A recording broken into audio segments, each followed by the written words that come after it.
ये है दिल्ली दर्पण।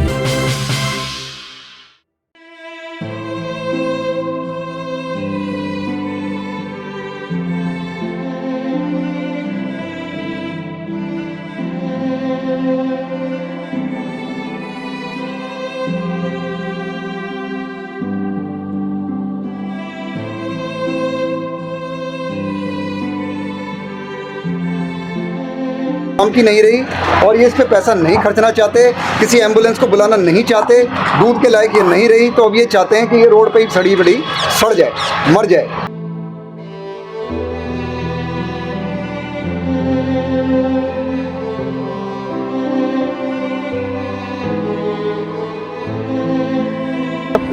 जगह नहीं है क्या, बांधते नहीं हो मतलब खुली क्यों छोड़ते हैं, क्यों छोड़ते सर मैं क्या सभी खुली छोड़ते हैं, मैं अनोखा कोई ना छोड़ता हूँ सर खुली।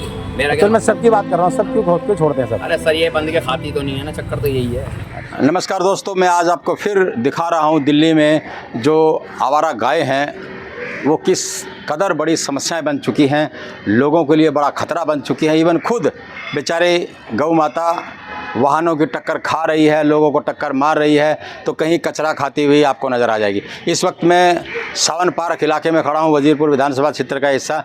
मैं दिखाना चाहूँगा कितनी भारी तादाद में ये जो गाय हैं यहाँ पर ये कचरा खा रही हैं, और इन कचरे में जो लोग हैं वो अपने घरों से कचरा लेकर के आते हैं, प्लास्टिक के थैलियों में लेकर के आते हैं, उसमें कुछ खाने का भी होता है, तो उन थैलियों के साथ ही उस कचरे को भी ये खा रही हैं। तो मैं दिखाना चाहूँगा एक बार, अमिताभ मेरे सहयोगी हैं, कि किस कदर ये देखिए ये गायें यहाँ पर कचरा खा रही हैं।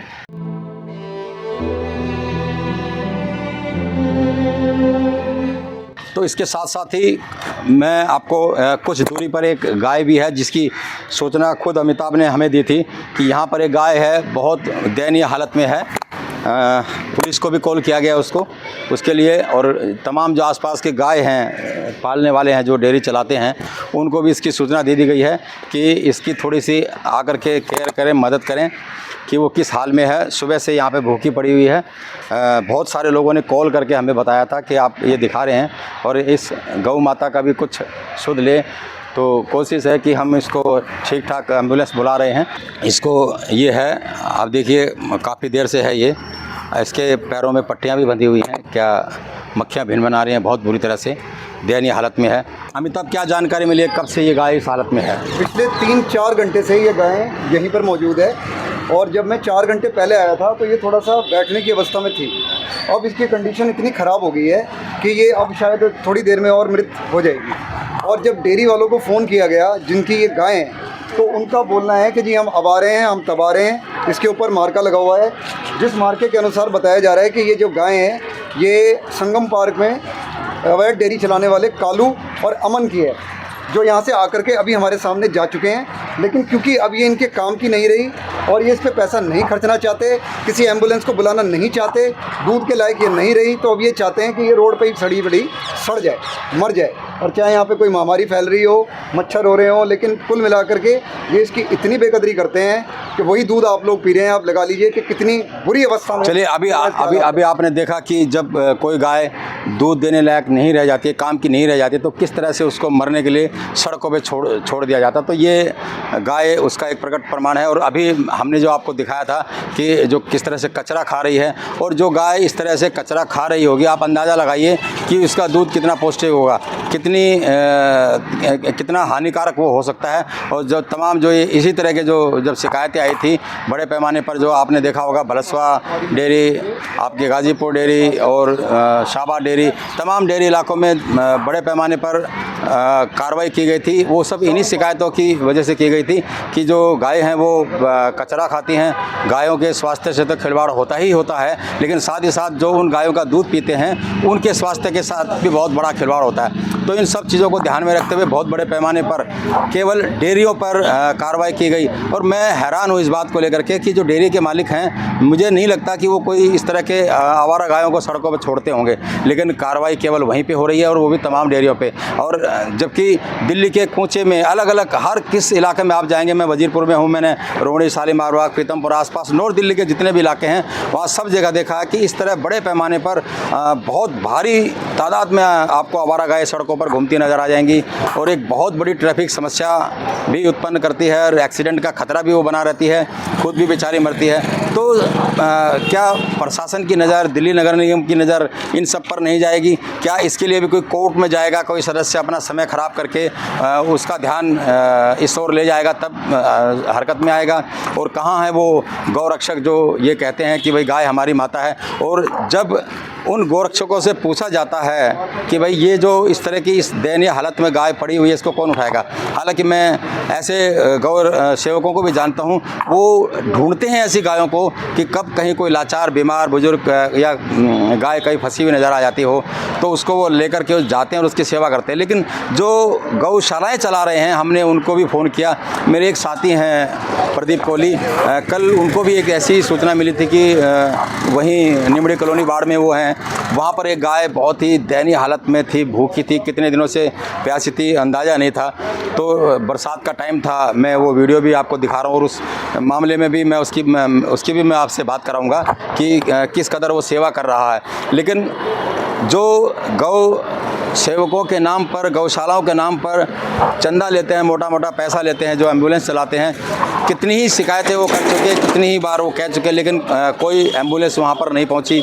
मजबूरन खुद उनको वहाँ पर गौ माता के लिए जो छत का इंतज़ाम करना पड़ा, पन्नी वन्नी टांग करके, और उसके बाद फिर वो खाने को दिया गया, दवाइयाँ उसको ली गई। कि क्या कुछ हुआ, इसके लिए मैं यहाँ से सीधा आपको प्रदीप कोहली के पास लेकर चलूँगा। वो बताएगा इस बात को कि जो बीमार गाय होती हैं वो किस कदर लावारिस छोड़ दी जाती हैं। और ये तो हम लगातार आपको दिखाई रहे हैं कि कितनी बड़ी समस्या गौ या बन गई हैं। फ़िलहाल हम यहाँ खड़े हैं, कोशिश है कि कोई एम्बुलेंस आ जाए, कोई इस गाय को ले जाए और इसका इलाज हो सके। यहाँ ये तड़प तड़प के मरे, इससे कोशिश है हमारी कि इसको इलाज मिल जाए।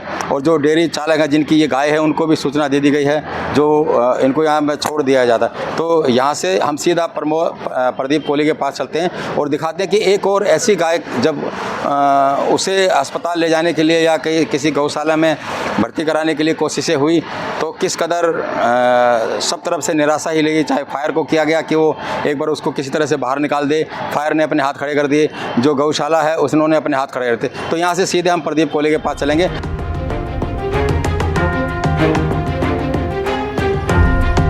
कामधेनु संस्था एक है, उसको अगर हम सूचना देते हैं तो वो ये कहते हैं कि भाई हमारे को फ़ोन करने से पहले आप पुलिस को बुलाओ, क्योंकि जब भी हम गाय लेने आते हैं तो डेयरी वाले हमें मारने के लिए चढ़ जाते हैं और हमारी गाड़ी से गाय उतार लेते हैं।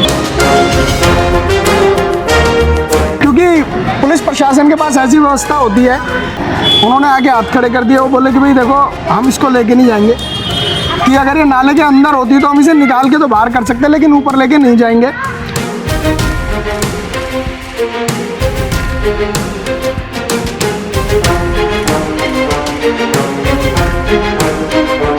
तो उन्होंने मुझे एक ही भाषा समझा दी कि जब आप इतना काम कर रहे हो तो बुला करके इसका इलाज करा लो, और वो अपनी रस्सी लेकर के सब लोग चले गए।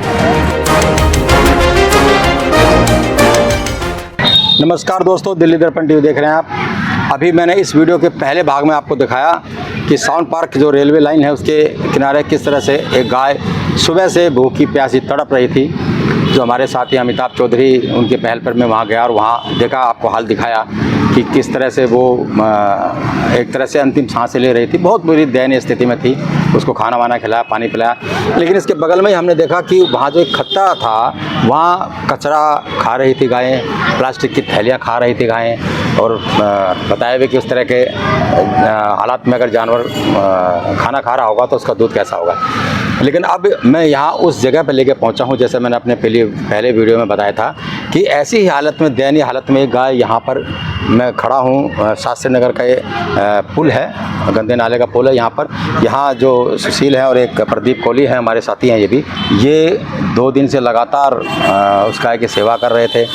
तमाम जो गौ संचालक हैं, एम्बुलेंस है, फायर हैं, पुलिस हैं, पता नहीं किस किस को उन्होंने फ़ोन किया और उन्होंने भी हाथ खड़े कर दिए। तो इसी सब पर मैं बात कर रहा हूँ कि जो गौशाला चालक हैं वो गायों को ऐसे ही खुले में छोड़ देते हैं जब वो दूध देने लायक नहीं रहती, तो कोई सुध नहीं लेता कि वो किस हाल में रह रही है, कचरा खा रही है, वाहनों की टक्कर खा रही है, मर रही है, मार रही है, कोई सुध नहीं लेता। और जब कोई सुध ऐसे लोग जो मेरे साथ खड़े हैं, प्रदीप कोहली, अमिताभ है, सुशील खड़ा है, ये लोग जगह जा कर के उनकी कुछ मदद करना चाहे, उनका कुछ इलाज करना चाहें तो ना उन्हें इलाज उपलब्ध होता है। आसपास दूर दूर तक कहीं कोई पशु चिकित्सालय नहीं है, कोई पशुओं का कोई डॉक्टर नहीं है। और जब गौशाला वालों को फ़ोन करते हैं, फायर वालों को फ़ोन करते हैं, क्योंकि फायर की यहाँ जरूरत इसलिए पड़ी है क्योंकि गाय वहाँ उस कोने में खड्डे में वहाँ पर पड़ी हुई थी और उसको निकालना बहुत बड़ी चुनौती थी इनके लिए। प्रदीप, कैसे पता लगा कि इस हालत में यहाँ पर गाय है, आपको कैसे पता लगा? दरअसल ऐसा है कि अक्सर बेजुबान जानवरों के लिए प्रति जो भी हमारे से मदद करते हैं सोशल, हाँ, तो ऐसे ही कुछ लोगों ने जो सोशल मीडिया के माध्यम से मुझे जानते हैं, उन्होंने मुझे कॉल किया कि प्रदीप भैया, नाले के नीचे एक गाय पड़ी है और उसका बचना संभव नहीं है क्योंकि वो 2 दिन से भूखी प्यासी पड़ी हुई है। तो मैं तुरंत वहाँ से घर से निकला, आकर के मैंने देखा तो गाय बिल्कुल ऐसी हालत में थी, वो हिल नहीं पा रही थी। तो मुझे लगा कि भाई उसको इलाज की ज़रूरत है। सबसे पहले मैंने एक पहला कदम उठाया, 112 नंबर पर कॉल की, क्योंकि गाय की सूचना सबसे पहले पुलिस को देना बहुत ज़रूरी है। कारण ये है, जो डेयरी वाले हैं, अगर हम बिना पुलिस की जानकारी के, कामधेनु संस्था एक है, उसको अगर हम सूचना देते हैं तो वो ये कहते हैं कि भाई हमारे को फ़ोन करने से पहले आप पुलिस को बुलाओ, क्योंकि जब भी हम गाय लेने आते हैं तो डेयरी वाले हमें मारने के लिए चढ़ जाते हैं और हमारी गाड़ी से गाय उतार लेते हैं। तो वही सोच के मैंने पुलिस को सूचना दी। फिर 101 नंबर पर कॉल की। 101 नंबर पर कॉल इसलिए की कि ये जगह ऐसी थी कि यहाँ से गाय बाहर जाना बिल्कुल संभव ही नहीं था, निकल नहीं पा सकती थी, क्योंकि हम अकेले, हमें इतना, ये तो 2-3 लोगों के बस की भी बात नहीं है। हाँ, तो वो 6-7 फायर ब्रिगेड वाले आए, तो मैंने उनसे कहा कि जी कोई समाधान निकालो, क्योंकि पुलिस प्रशासन के पास ऐसी व्यवस्था होती है कि जैसे दीवार तोड़ करके क्रेन भी मंगा लें, क्योंकि बेजुबान जानवर है, उसकी मदद के लिए हम कहीं भी किसी भी हद तक जा सकते हैं, लेकिन वो जब प्रशासन हमारे साथ होगा हम तब जाएंगे। उन्होंने आके हाथ खड़े कर दिए, वो बोले कि भाई देखो, हम इसको लेके नहीं जाएंगे, कि अगर ये नाले के अंदर होती तो हम इसे निकाल के तो बाहर कर सकते, लेकिन ऊपर लेके नहीं जाएंगे। और वो मुझे सलाह देने लगे, जी डॉक्टरों को बुला लो। तो मैंने कहा सर, आपकी जानकारी में तो आप डॉक्टर को बुला लो, किसी संस्था को बुलाओ। तो उन्होंने मुझे एक ही भाषा समझा दी कि जब आप इतना काम कर रहे हो तो बुला करके इसका इलाज करा लो। और वो अपनी रस्सी लेकर के सब लोग चले गए। कोई बात, पुलिस को भी आपने बुलाया होगा? पुलिस के पास तो इस तरह की सारी एक लिस्ट होती है डॉक्टरों की, इनकी पुलिस सबसे नज़दीक होती है, सारे डिपार्टमेंटों से थोड़ा उसका वास्ता भी रहता है। नहीं, उसने क्या मदद की आपकी? देखिए जी, पुलिस वाले जो भाई साहब थे, या तो ये कह दो वो बेचारे सीधे थे, वो हमारे साथ भले ही खड़े रहे 1-1.5 घंटा, ना तो वो फायर वालों से कोई बात कर पाए, ना किसी प्रशासनिक अधिकारी से बात कर पाए। जो बात की हमने की। उसके बाद मैंने क्या करा कि कामधेनु संस्था को सूचना दी। जब उनको मैंने वीडियो बना के भेजा तो वो बोले कि भाई इसको हम नहीं निकालेंगे, आप लोग इसको बाहर लेके आओ। तो कह रहे हैं गाड़ी नहीं जाएगी। तो मैंने उनको एक रास्ता बताया, यहाँ से अगला जो पुल है, वहाँ से बड़ी बड़ी क्रेनें आती है इस नाले की सफाई करने। वो प्लेन रास्ता है, उस रास्ते से कोई सी भी गाड़ी आ सकती है। तो मैंने उनको सूचना दी। तो अगले दिन फिर वो नहीं आया, उन्होंने साफ मना किया। तो मैंने क्या करा, हमारे केशवपुरम जोन के चेयरमैन हैं अभी योगेश वर्मा जी, उनसे किसी तरीके से संपर्क निकाला और उन्होंने कहा भाई चलो कल मैं गाड़ी भेजता हूँ।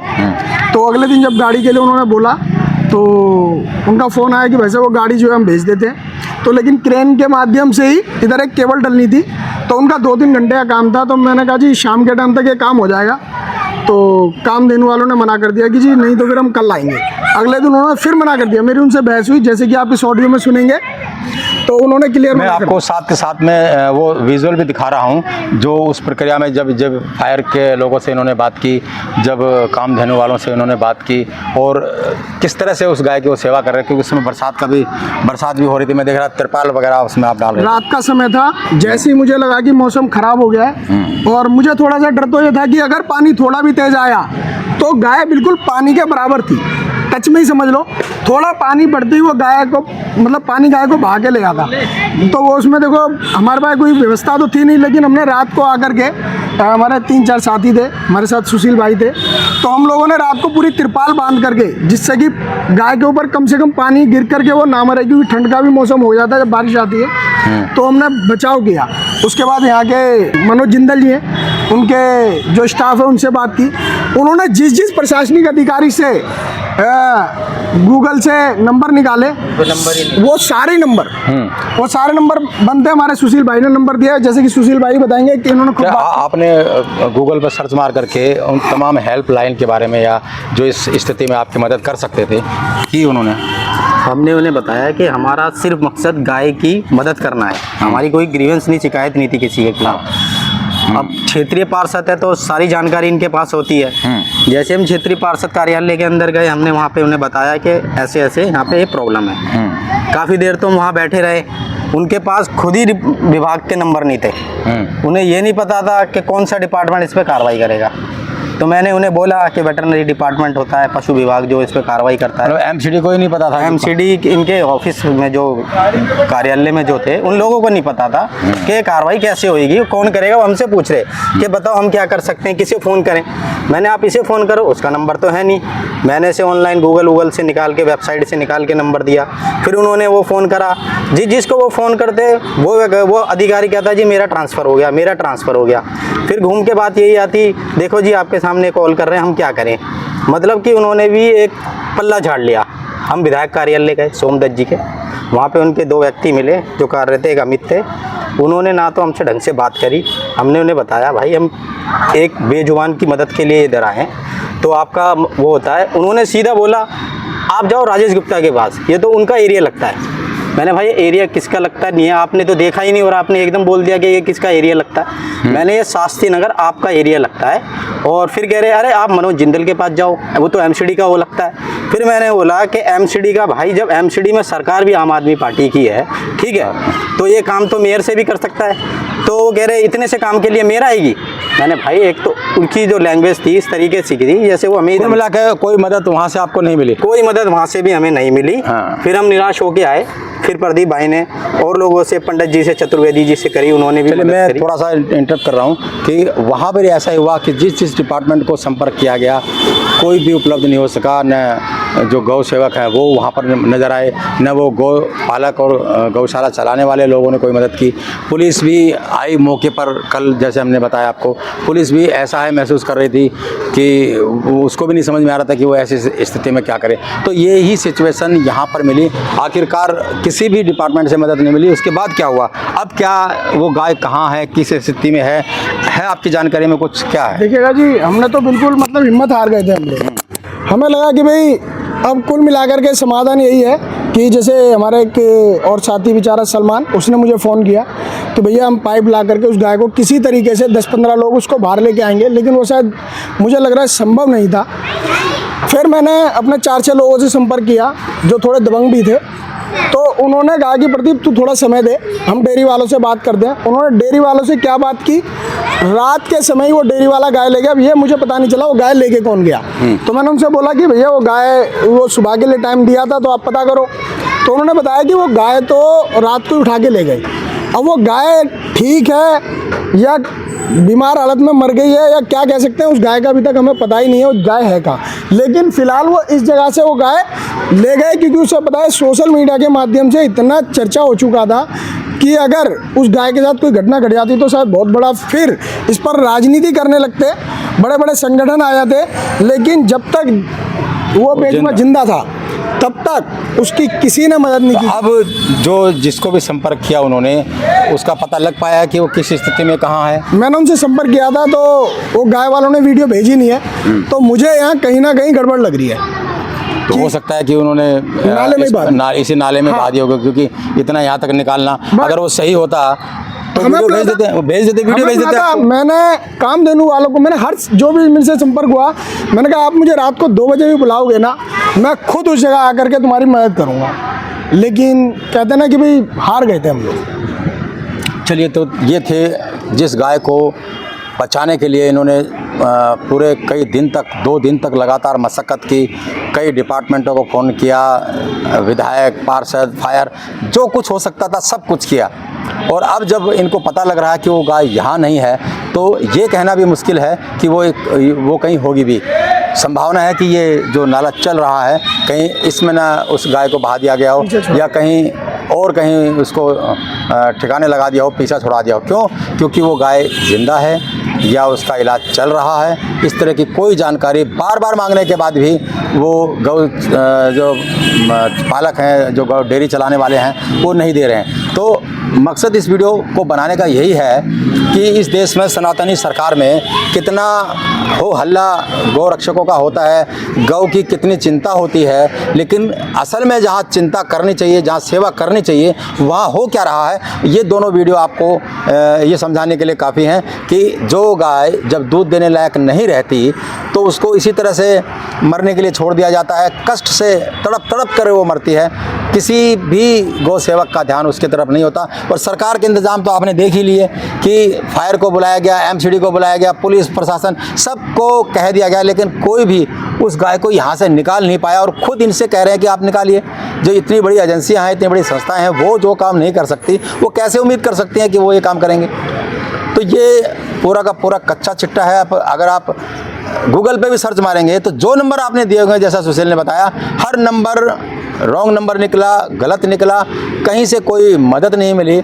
और अब पता नहीं उस गाय का क्या होगा। और जो कल अमिताभ चौधरी ने पुलिस बुलाई थी, उस गाय गौ पालकों को मजबूर किया था कि उस गाय को लेकर के जाइए, उसका इलाज कराइए। क्योंकि इन्होंने एक बात और कही जो काफ़ी चिंताजनक भी है और चौंकाने वाली भी है कि अगर हम ज़बरदस्ती करके उस गाय को वहाँ तक पहुँचा भी देते हैं, गौशाला तक पहुँचा भी देते हैं, तो वहाँ पर उसका तड़प तड़प के मरना तय है। तो ऐसी स्थिति में ये खुद इस बात के लिए मजबूर हो जाते हैं कि कम से कम जो डेयरी चला रहे हैं उन पर नज़र तो रखी जा सकेगी कि वो किस हाल में है, गाय जिंदा भी है कि नहीं है।